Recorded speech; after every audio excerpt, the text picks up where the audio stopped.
Good posture harnesses the three body carriages: hip carriage, rib carriage, and the neck carriage. They need to be lengthened through the spine. Carriages also need to be parallel to the ground. Let me explain what I mean.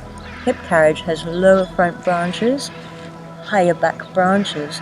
You want to use the internal muscle to pull the back down and the front up.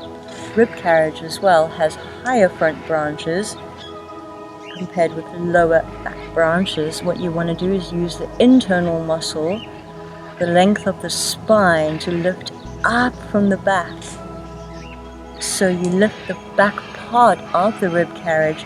With the jaw carriage, the chin needs to be down and back, which lengthens the back of the neck and all those small vertebrae. You want to feel the base of the skull really lifting up. You also want to be feeling a pressurization down the front of the head as the back of the head lifts up. Let me show you again from the back. The hip carriage is lengthened down at the back, the rib carriage is lengthened up from the back, and the base of the skull is lifted.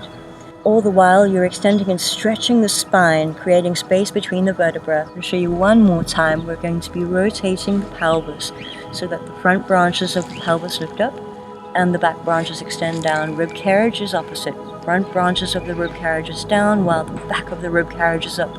And while the chin is down, the back of the neck is extended. Perfect practice for perfect posture in a few easy steps. Namaste.